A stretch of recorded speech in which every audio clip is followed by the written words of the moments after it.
or madness, her husband, Dale Pendell, being the other half. It's understandable why she likes poetry and plants. The Pendells share time together. Dale read for us last year as well. 2 peas in a snug pod. Being burning man. However, being a it's time for But being a Burning Man alumni explains the possibilities. If you have not been, go. I like what I've heard of her read and read of her writing, and I think you will too. Please welcome Laura Pendell.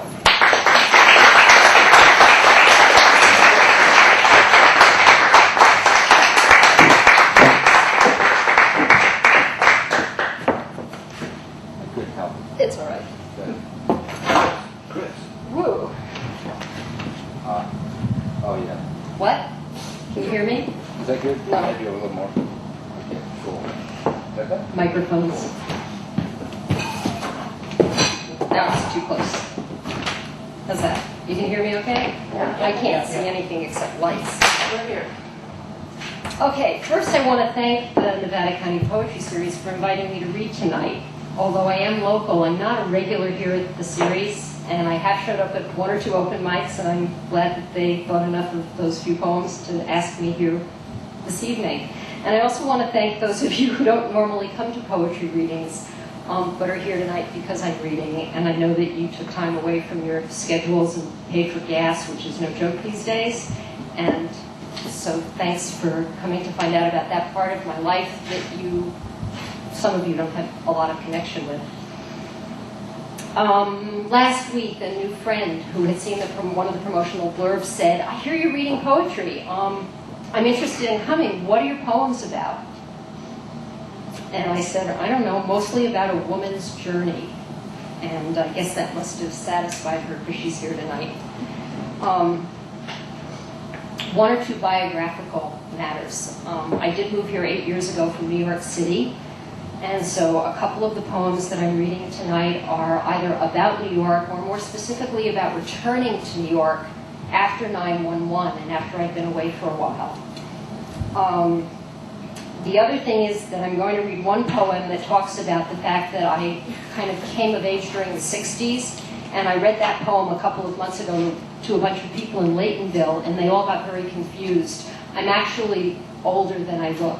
So I did grow up in the 60s in that psychedelic pre-sex age, and that's where that poem comes from.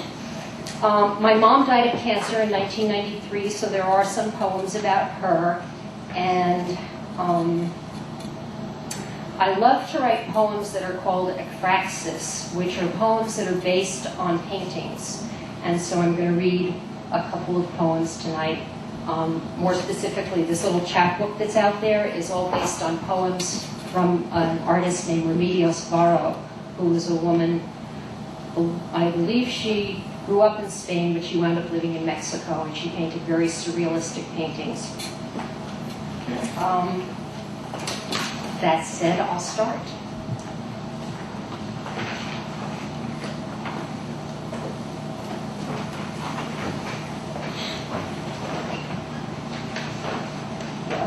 In a moment. I can't find the right piece of paper. Since we're giving a reading tonight, I'm going to start with a poem that I wrote called Reading Aloud.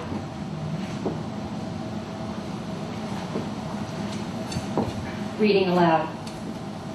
Open the page and begin at the end and halfway. Float the words the tongue wants to smoke, to curl.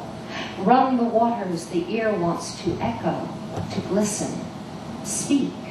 Abandon to breath. Yes and never. Sing out into air. Beat a throng, throng, throng, throng. Gentle now. The hypothetical solo. There is nothing, and the nothing I feel is hunger, is the lick. One after another, pant. The air of this room, terrible and loud, the damp curtain, also called air, begin in that swamp. My mouth has whistled the herd. When did that happen? Wail, vowels, consonants, syllables, words, broken lines. Stop. Quiet.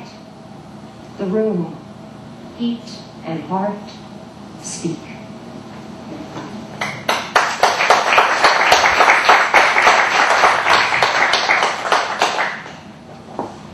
This poem is called The Divine Goddess, and it's for a plant called Salvia divinorum.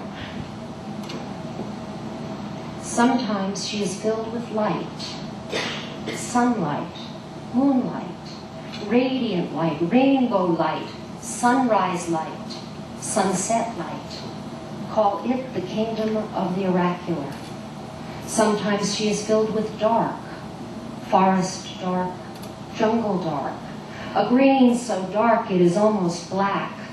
Call it the forbidden that never is. Always a path ahead and behind, inside and outside, before and beyond, now, then, and different, like walking on your hands. She sings to you, and you know the voice, you know the song she sang to you before you were the rush of hidden water, what weeds sing when the wind rides them.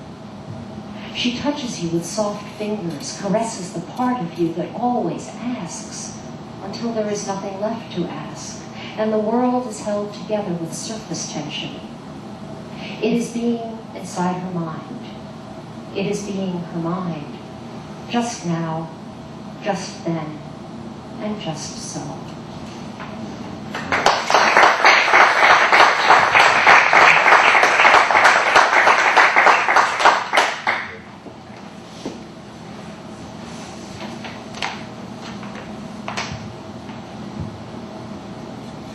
Collage for Orion. That's the star in the sky, the 3 stars make his belt. It was like that, and after that, it was still like that, only there was chanting and singing to bring the moon onto the bow, as though the night were a current you cross that leads to a fountain, laughing, together, between. Very much like the moment driving on ice when it occurs to you, we must admit, there will be music despite everything. It comes to nothing in the end, though the land flies, and just before it flies, in that moment, the rivers seem to still, half a mile through scrub, thickening to woods. That is why in the distance, you see these 3 stars soaking up twilight.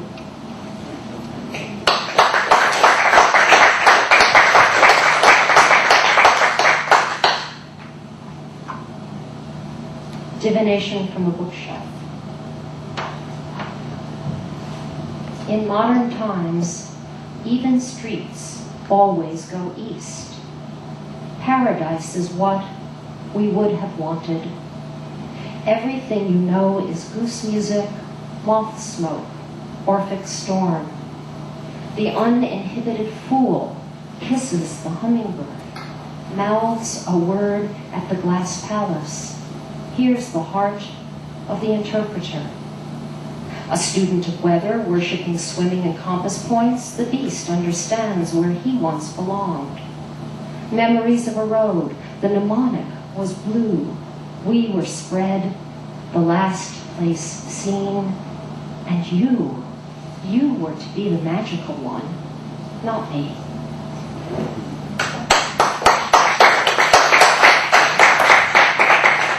So I have these books color-coded, and of course, with the light in my eyes, it's a little hard to tell.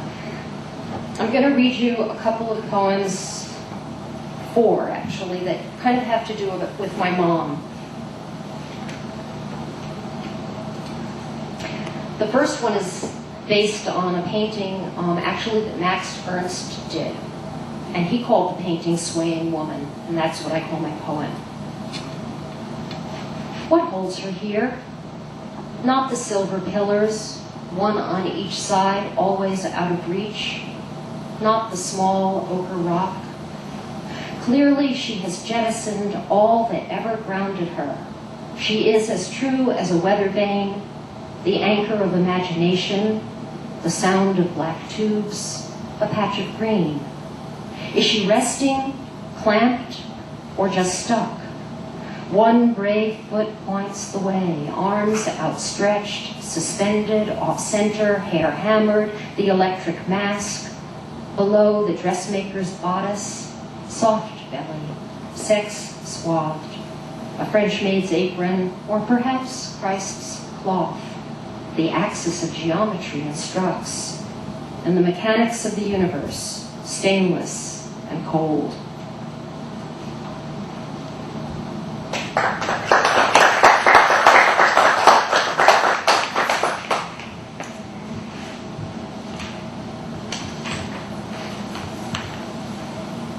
Betty Friedan died today. My mother waited until January 1964 to buy The Feminine Mystique in paperback. Even at 75 cents, she would have had to leave some essential off the grocery list to find the money to buy this book. It was good that it was small enough to hide easily between the bolts of cloth in the maid's room turned sewing and laundry room, so my father couldn't find it.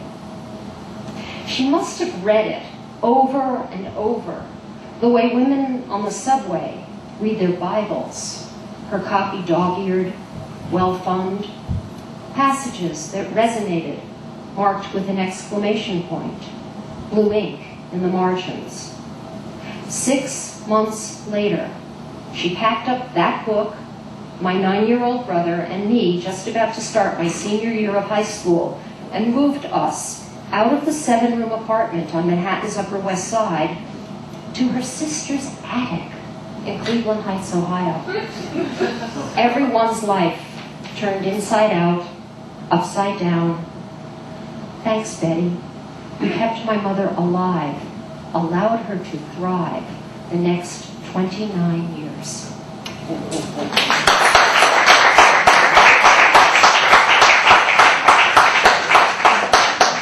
This is the last poem for my mom. I call it Mardi Gras. Today is that anniversary you never got to celebrate. As important as a birthday, 11 years now since you passed on, passed over, died.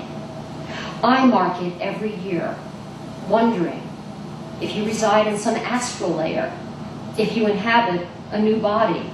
Are you in transit? Do you watch over us? Over me?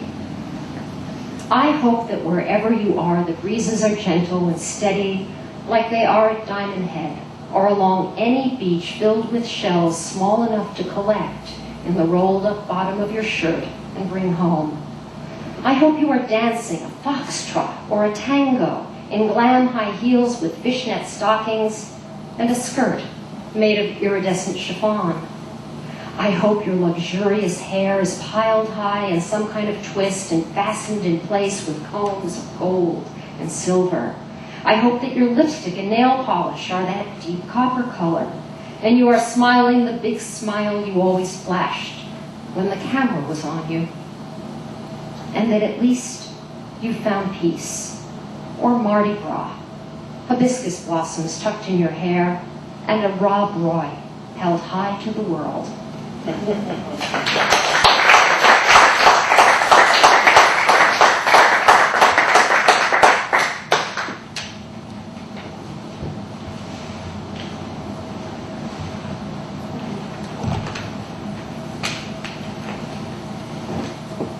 Rites of Passage.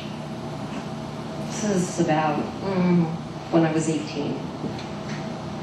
He would guide me through the interior subterranean passages to the Tehran, its walls drenched in blues and reflecting gold, and we'd sit for hours amid curls of smoke, sipping Negronis, that foul-tasting concoction of Campari and vermouth, whose deep blood-red color made me feel I had transited from adolescence to adulthood. Both places bitter as the Negroni, I was grateful to sip slowly, taking the whole evening to finish one. Everyone smoked back then, and everyone smoked Gauloises, fat cigarettes in the soft blue package. I loved their distinctive fragrance, their strong scent.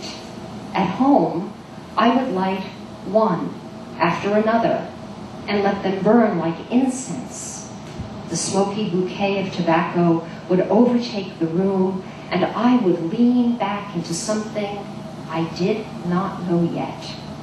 In that intoxicating aroma, I found the echo of pleasures to come, feelings rising up inside like tendrils of smoke.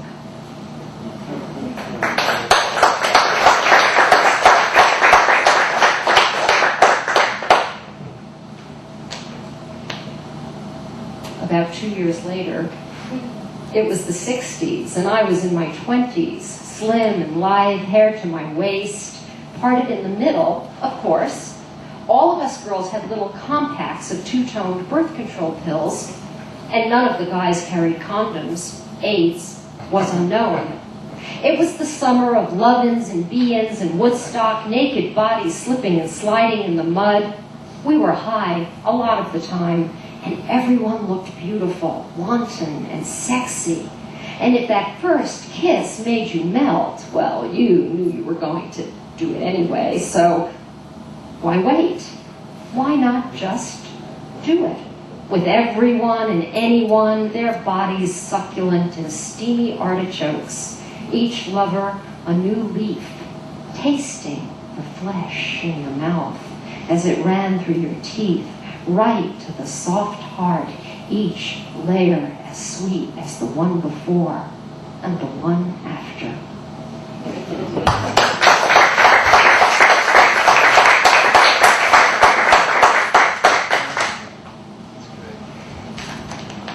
Well, we're going to fast forward many years now, and a lot of people always wonder why I left New York and moved out here, and there are several reasons. One of them, as it turned out, I didn't quite understand, but is sitting here in the audience. But one of the things that made me come out here was that I went on a backpacking trip in Death Valley about a month before I moved out, 6 weeks before I moved out here. And this is a poem about that trip. It's called Death Valley. Enter here, dusk inside Death Valley, inside ourselves, walking up canyon, one breath to dinner, camp in the dark of desert night fading.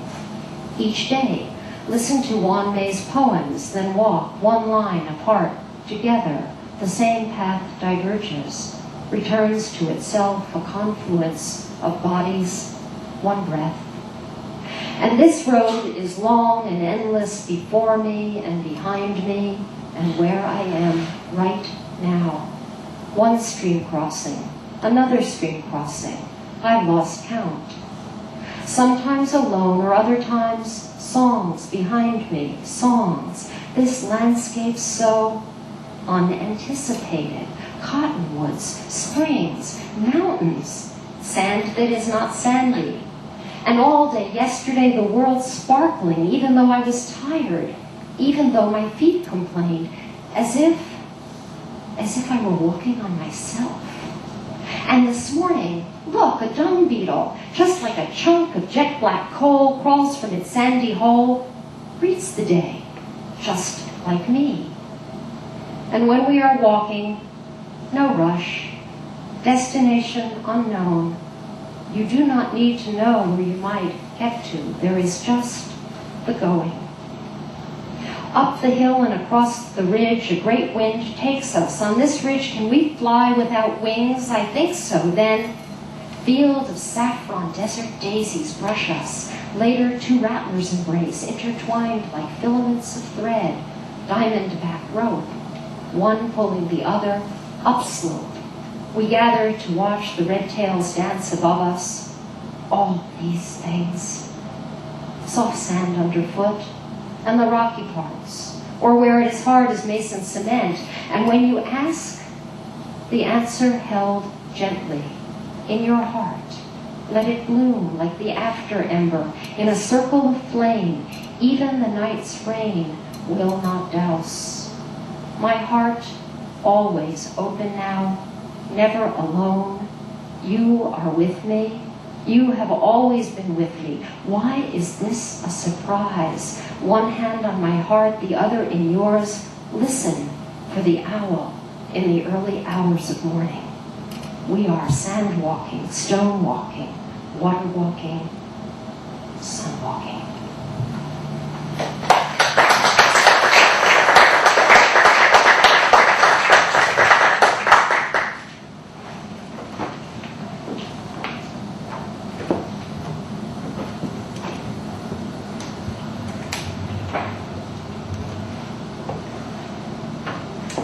As I left New York, I wrote this poem. It's called Tulips. The tulips I bought Friday, closed chalices of purple on long stems, the celadon green seen in Chinese bowls, have opened now. Opened so completely that I find them on the wood table, the oriental rug, everywhere except attached. I go to sweep them up with my bare hands and come away with a deep smoky stain along the lifeline of my right palm. Petals still soft, 8 stamens exposed to daylight. An empty bowl, cloudy water, all that remains.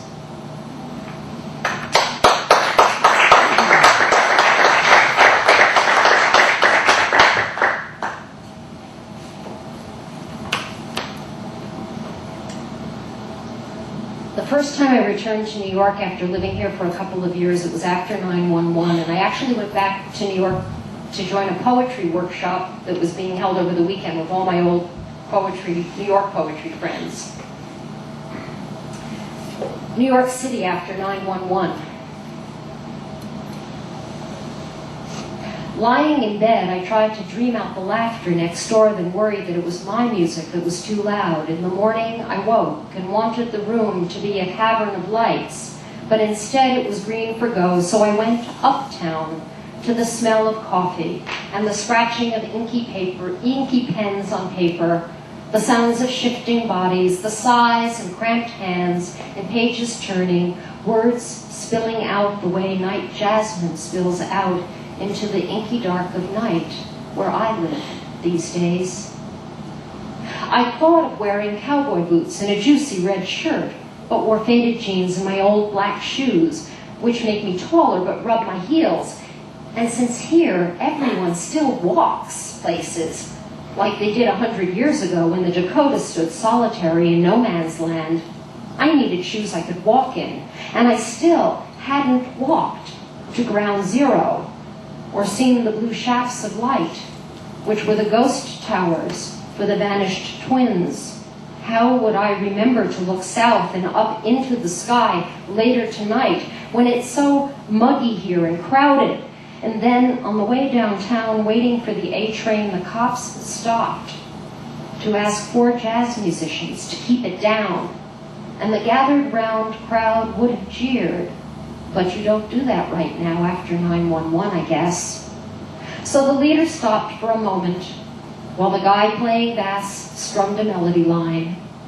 And the trombones hung their instruments down, and the drummer just let the soft bristles rain across the top of the bronze. And then the lead horn came back in softly, but by then the train had come and I'd boarded it. But I clapped as they finished the set, and the drummer looked up and we made eye contact. And the platform was filling with people, and I remembered what it was like when this was my home.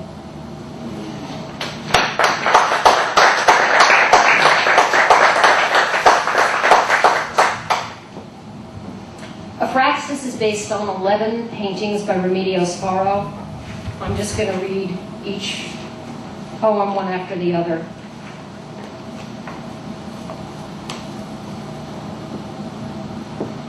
Music and concentration, a protected bubble. Outside an oily disintegration, I generate energy, light, and blue rhythm. A man keeps time, or does he?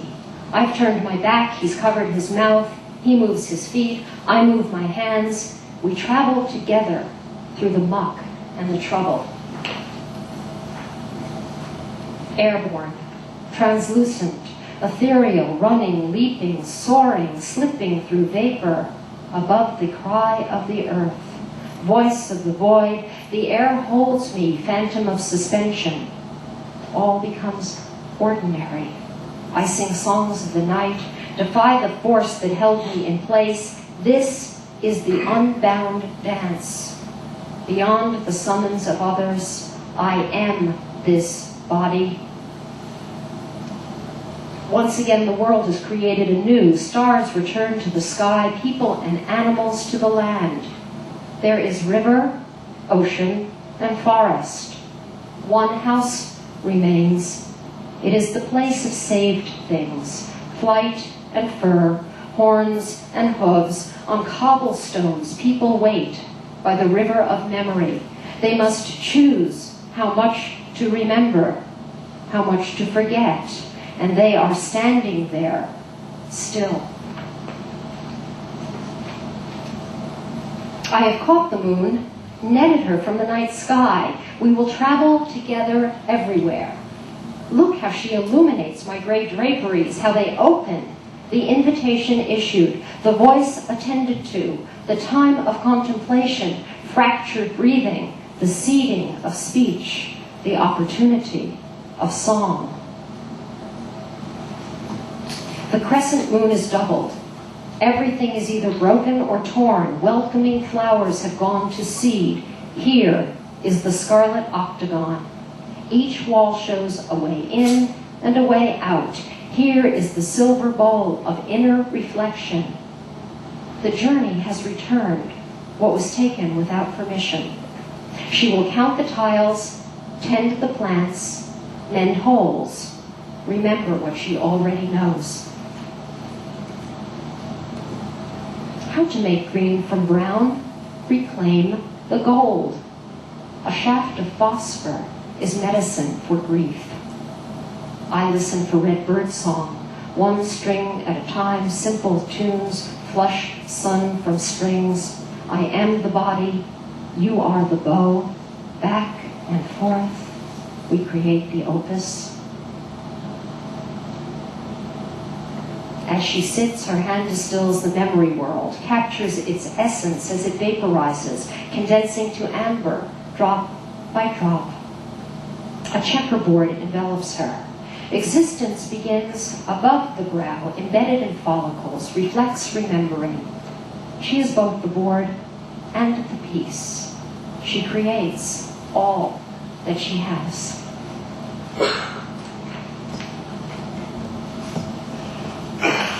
I am oddly orange and luminescent, a swarm of ganglion tangles. You are blue and silvery. In your hand, a flower. It knows time as the wheel and the curve of the heart. As the world swirls, the imperative is in the gesture. Things come clear, dissolve into layers. It makes no difference. The where and the when are one with the beginning and the end. To think differently is to forget the flower in your hand. There is a layer we miss, invisible silver web of moon spiders threading the air. From her to you, to me, to him, one drops, what another picks up. Pencil, fire, jade. At night, things quiet, eyes widen. Loneliness is imagined. Each fingertip sings gossamer filaments, the net of existence. We are all. Two, to do what the sky cries, what is visible, what is not. Flood of tears, perfection imperfect. The sky cries for what is not visible. We mirror what we love, clarity that arises from this vision, also fog, due to two. Cries the sky, what? Visible is what? Not is what? Tears of flood, imperfect perfection. Cries the sky is what for? Visible, not. Mirror we, love we. What rises, that clarity, vision. This from fog also. To make music, one must assemble the verdant green from a leaf, carnelian and ochre from flowers, the weight of stones, the invisible. One must learn to listen for songs, the rhythm of ocean as it takes the shore, the sizzle of wood song seized by flame. Gather these, like shells or paper clips. Create a mosaic, understanding the framework. Silence the unexpected route.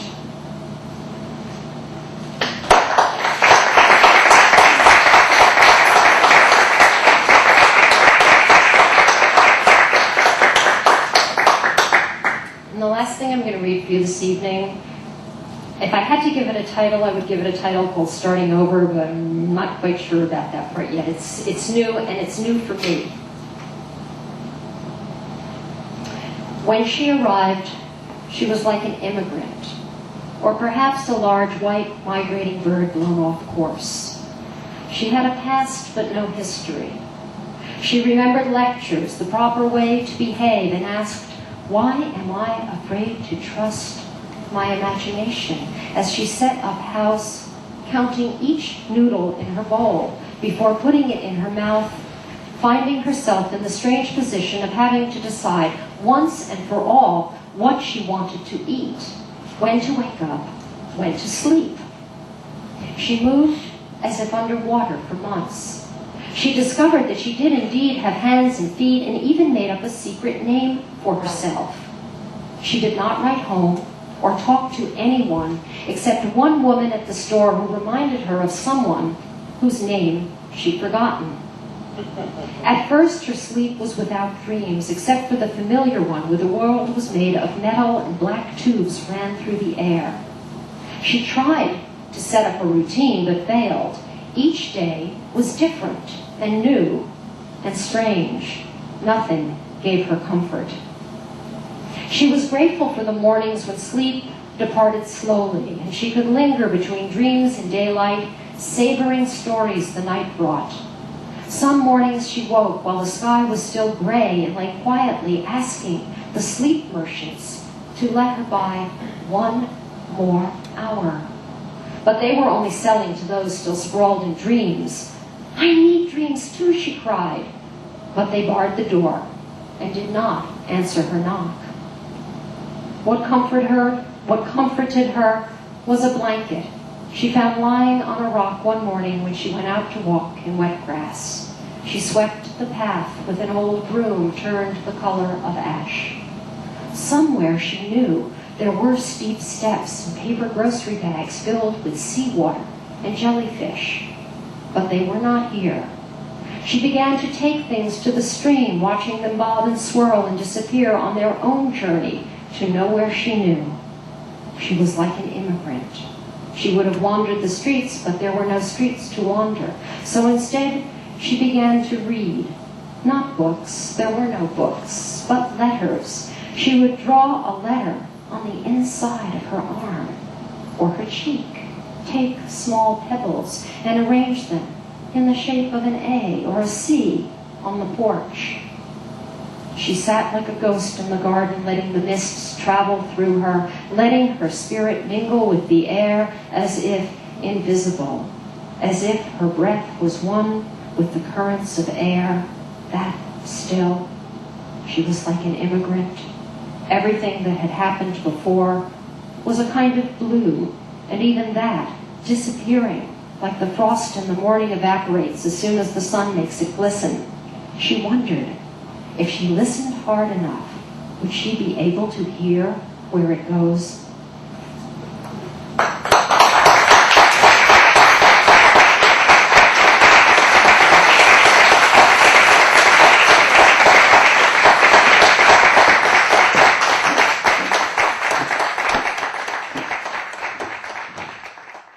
Okay, so our next reader is James Lee Joe.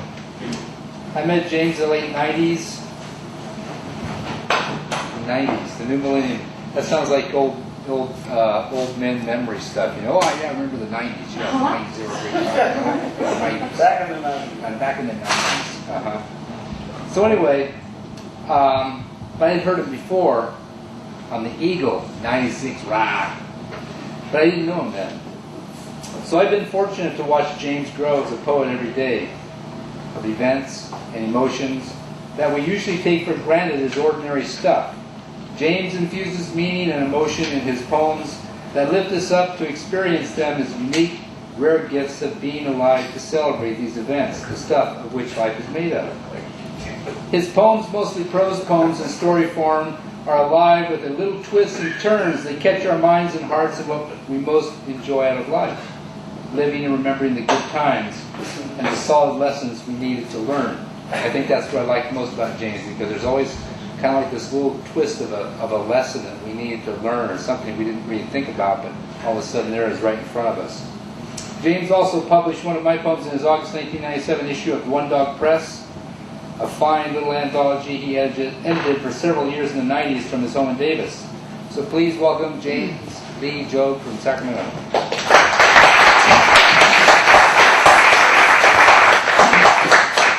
I wanted to start with a poem called Embracing Beautiful Failure, because failure is a wonderful thing. Embracing beautiful failure. There's no need to go through life apologizing and longing for release or understanding. No one needs to wear a hair shirt or to walk as a cowed dog walks, whimpering and afraid of a human voice. You may start your life anew at any time, just as a baby does. Give yourself permission to cry out loud like a newborn. Scream if you need to. And then when the crying is over, play as you wish to play, as a child does, as an animal does. Let your body speak for you. Let your body tell you what is true or false. If you fail, so what? It is beautiful failure that could set you free. Embrace it. And then, unafraid, you could begin a life where you will no longer need a name.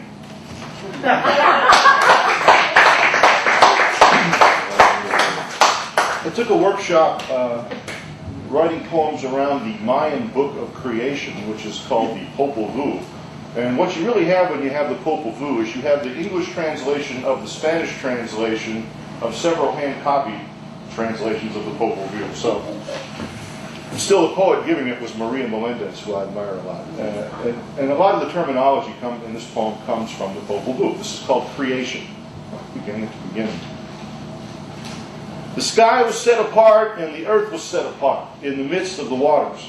Venus arrived before the sun, before the failed attempts at humans, and imperfect gods kept trying to create what we have become. You corn kernels, you coral seeds, you days, you lots.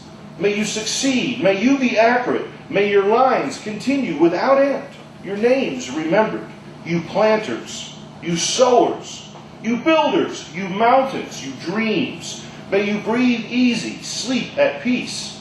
May you create, you cactus flowers, you fields of grapes, you skies, you earths, you oceans. Such was the scattering of human work, the human design. We were cast about like paper in the wind. That which we had built we lost, and that which came from mud returned to mud. All things started over. Such were the prayers that we made. That we might land on an earth that loved us for our humanity. Be caressed by breezes as soft as our mothers. That a sun come up tomorrow. That we might live.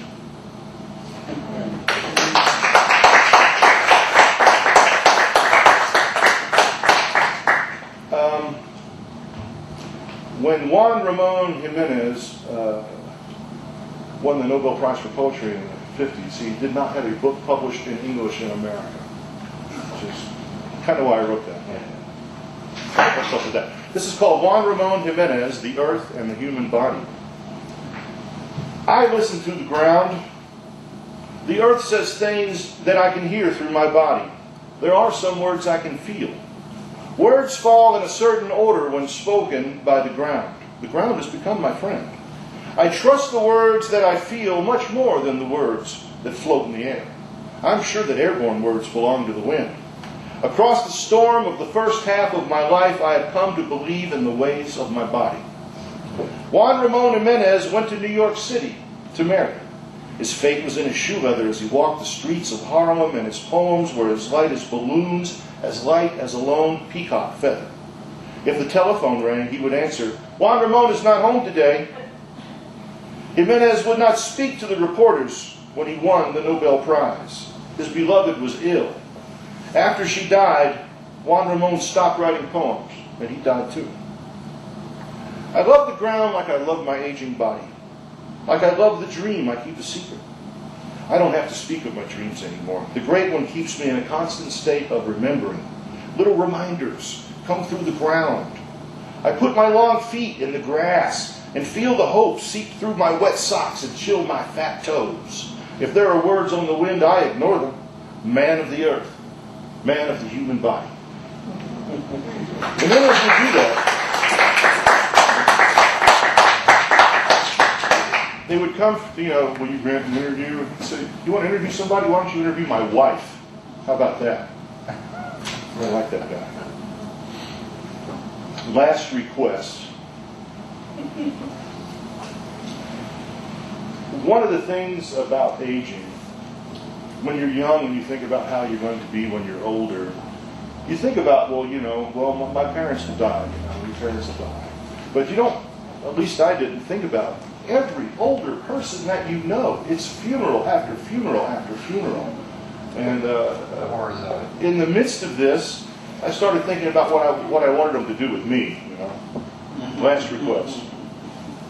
When I die, burn me down to ash. No hole in the ground. Put me in some coffee cans or mason jars.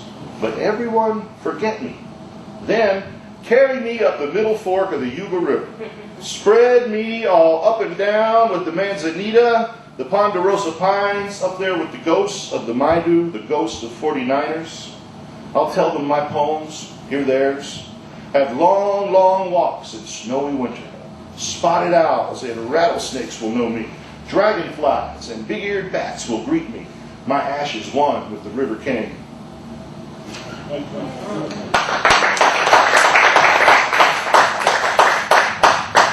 This is one from my chapbook, and I'll read 3 or 4 from the chapbook. What God Said When She Finally Answered Me, from Rattlesnake Press. Susan Kelly DeWitt, the Sacramento poet and artist, did the little drawing of the goddess on the cover, and they're $5 out there. Quietly. Quiet. Today the earth tells me, be quiet. Shh. No talking now. Our soul is listening to tiny things. Almost silent. This is a language that you feel.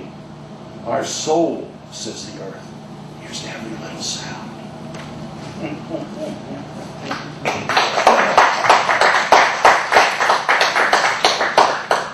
This is also from the chapbook. It's a pretty self-explanatory poem. I don't have to BS it at all about this one. Redbud Trail, winter. It's 2 muddy miles from Highway 20, past the North Fork of Cache Creek, across the Blue Meadow, through Blue Oak Woodland, up to the ridge and back to the creek bank, the crossing point, me striding with mud caking my old hiking boots. For a millennia, the Miwok people walked these canyons and ridges, Pomo too, gathering acorns to trade. The sweetest were said to be from the coastal live oaks, or bringing down a mule deer, a tule elk, meat for everyone, garments or a drum skin from the hide, tools from the bones, a knife, a skewer, thanks given for the beast, to the beast's soul for its gift. Once up on the ridge, the view takes me. Brushy sky, high mountain looms above like an over-anxious parent. The creek sings old songs for the valley oaks, for the deer grass. Less muddy, I kick my boots a little cleaner on a rock that is maybe as old as the earth. I used to come up here and cut sage for burning, a smudge to carry my prayers to her in smoke. I grow sage now at my home, but still I come, eating down by the creek, building a medicine wheel from creek stones. In winter, spreading a small tarp across the mud to eat and sleep on. I make prayers for my mother, to fight the cancer inside her. For my children to know peace and plenty. Prayers that I might find the right way. The Pomo, the Miwok, the Patwin were all basket weavers, makers of intricate designs from whiteroot, willow, oak sticks, gathered here at this crossing, century after century. Medicine too, from roots, bark, and nut.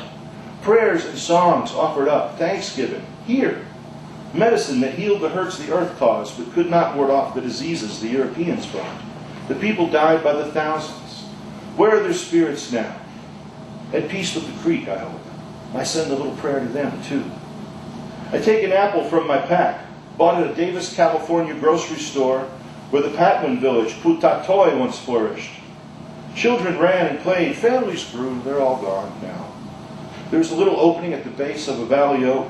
I imagine it is a doorway to the other world, and I leave the apple, a stack for whatever may find it, a raccoon or deer, a lost spirit, or maybe even the great sheep. You can cross the creek here, but in winter I don't. 2 more miles through the Wilson Valley links you to the Judge Davis Trail, which snakes up the spine of a long ridge on an old fire road. Too much mud this day. So I just nap until I get cold. Pack up, the friendly weight of my pack on my back, down to Highway 20, down to the other world. Redbud Trail, winter.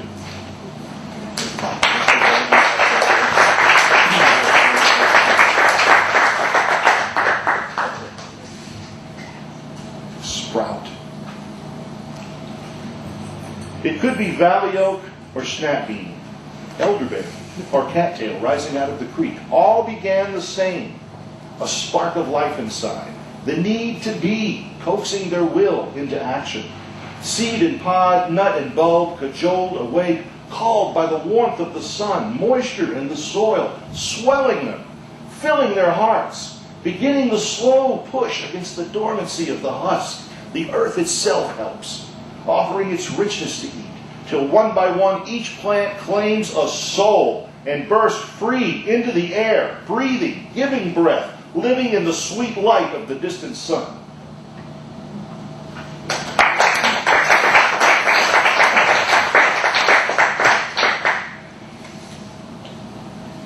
Getting into the older generation just a bit, 3 years ago this week my mother-in-law passed away. Wan Ho Chowdi Chang was 90 at the time, and she'd had a long go-round with Alzheimer's and slipping into dementia.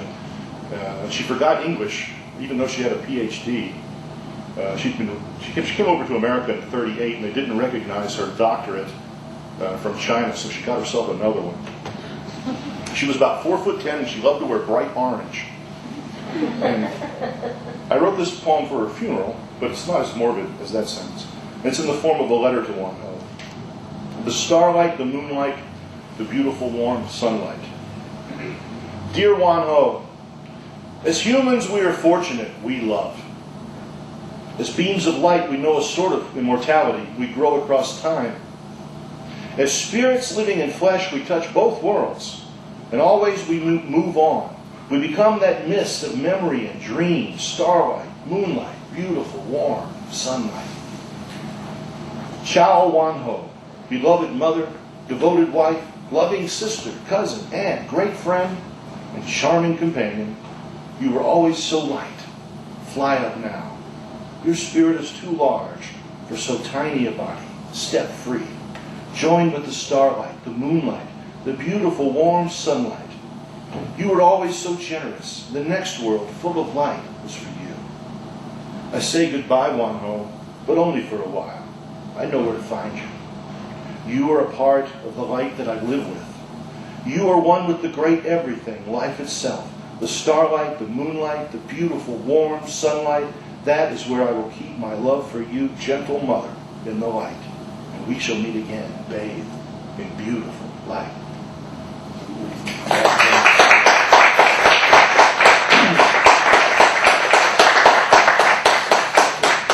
This is for my own mom. It's called Washing Her Hair.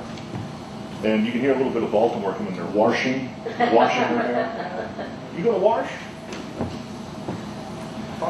I pour the warm water slowly. My mother bent over the too small kitchen sink, unable to get her mastectomy stitches wet.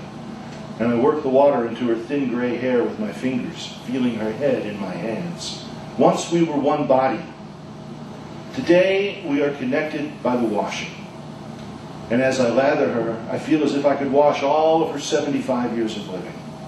If I rinse her clean enough, we will be one body again, whole.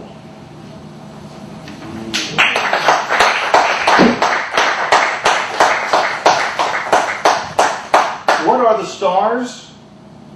The stars are little holes in the sky that let the light of heaven shine through, so the night will be softer. The stars are flying soldiers protecting the world from things far above us.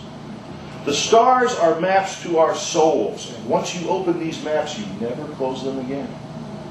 The stars are the spirits of all our loved ones who went before us.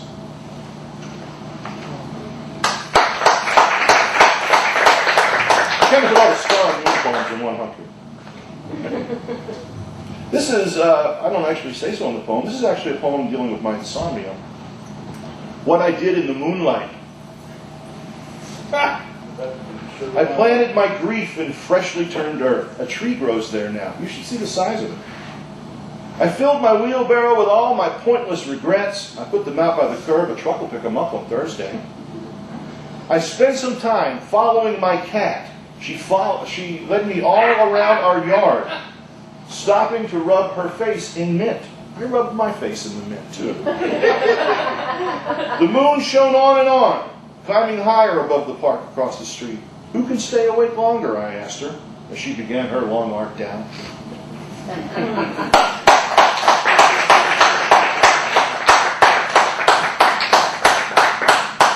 Let's have a little insomnia poem, Fifth Night Awake. Just before dawn, rain comes to bathe the valley. On tiptoes, so I won't wake my family, I slip outside to the garden. The rain is soft and steady on our tomatoes, our beans. Drink, drink, little friends, I'm here to watch you grow.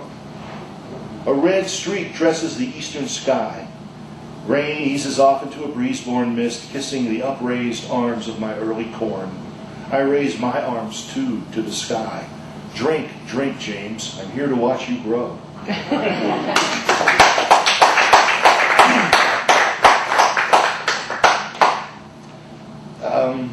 This poem comes from my asthma. I got terrible asthma and allergies, and about the time that I met you, like the year before, we actually met in It wasn't 97. my fault. I didn't do nothing. You weren't even there at the time. We actually met in 97. This is like the year before 96. I'd been in and out of the hospital, and at some point I decided I was going to beat it. Moon in Virgo. You are not beaten. The simple music rises up. Children's voices in the air. Sound floating out across the land and onto the river beyond, over the valley's floor. No, you cannot go back for those things you lost. The parts of yourself that were taken, often by force. Like an animal in the forest, you must weep it all away at once, violently, then simply live on. The music here is Bach, Vivaldi, a choral of children, a piano, a violin. Together they have a certain spirit that is light, that lets in light, joyful, ecstatic. Forgive, said the Christ, and why not? Every day that you still breathe has all the joy and murderous possibilities of your bravest dream. Breathe, forgive, live. The moon has entered Virgo. The wind shifts, blows up from the delta, cools this valley, and you are not beaten. The children sing. It is Bach, and you are alive, brave, human.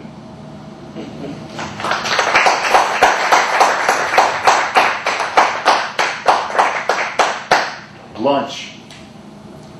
Toward noon, the bread gets anxious, puffing out the plastic bag with its nervous breath. The cheese, the milk, the cold chicken all watch the clock, knowing each second that passes brings them closer to their fate.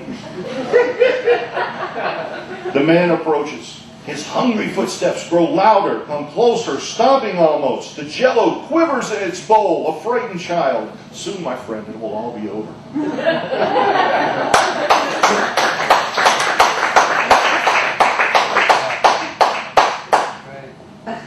To my executioner. I will have stepped up to the block evenly. Close your eyes for a moment. Try not to see your hands. I will have had one last taste of the open sun. When my blood sprays, turn away from the blade. Cover your face. In my spirit body, I will forgive you. Remember that. Close your eyes for a moment. Try not to see your hands. I will have stepped up to the block evenly. When my blood sprays, turn away from the blade. Cover your face. In my spirit body, I will forgive you. Remember that. I will have had one last taste of the open sun. Close your eyes for a moment. Try not to see your hands. Close your eyes for a moment. Try not to see your hands.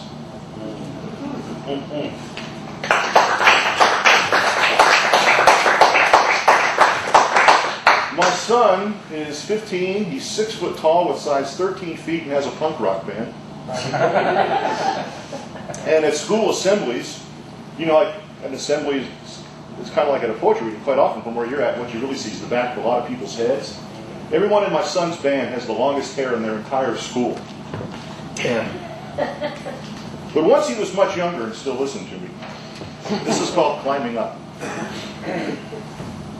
Hiking with my son in the high Sierra, above 9,000 feet in the ragged pines, we climb up for the view. Out past the sign that says to stop there. Up past the flat boulders and scurrying chicories.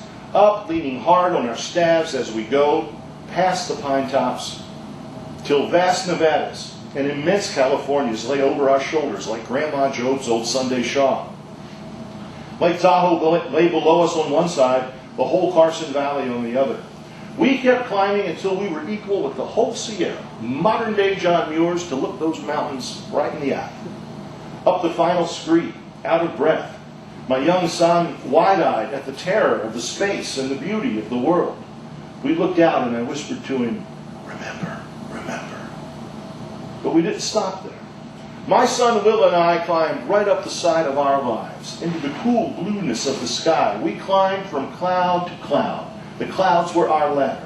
Up across the fabric of being father and son, we are still climbing, up and over, every moment, into the eternal, hand in hand.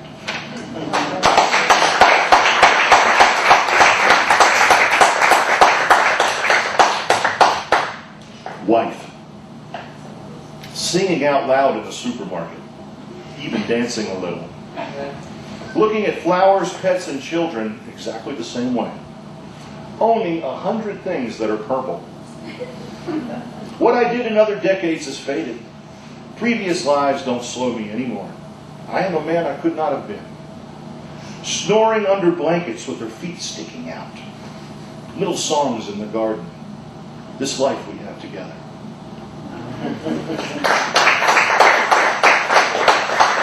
And I will close with the title poem from the chat book, What God Said When She Finally Answered Me. Look what I have. Everything. Every dream. I have flight and fancy. Endless children. And look at you. Losing sleep over foolish worries. Can you control it all? I don't. Life is coincidence. Listen to your dreams. Learn to love the life you already have. Thank you.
The feudal lords of Japan, daimyo, were first and foremost warriors.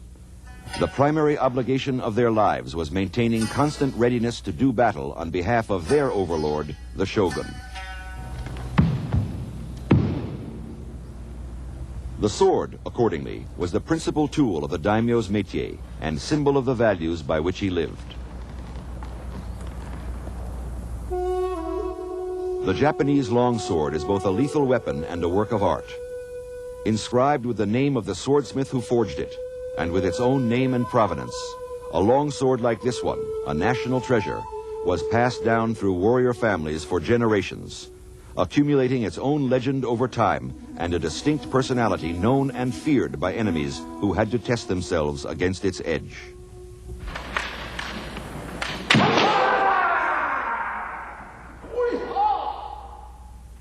Like the samurai warriors who owed him fealty, the daimyo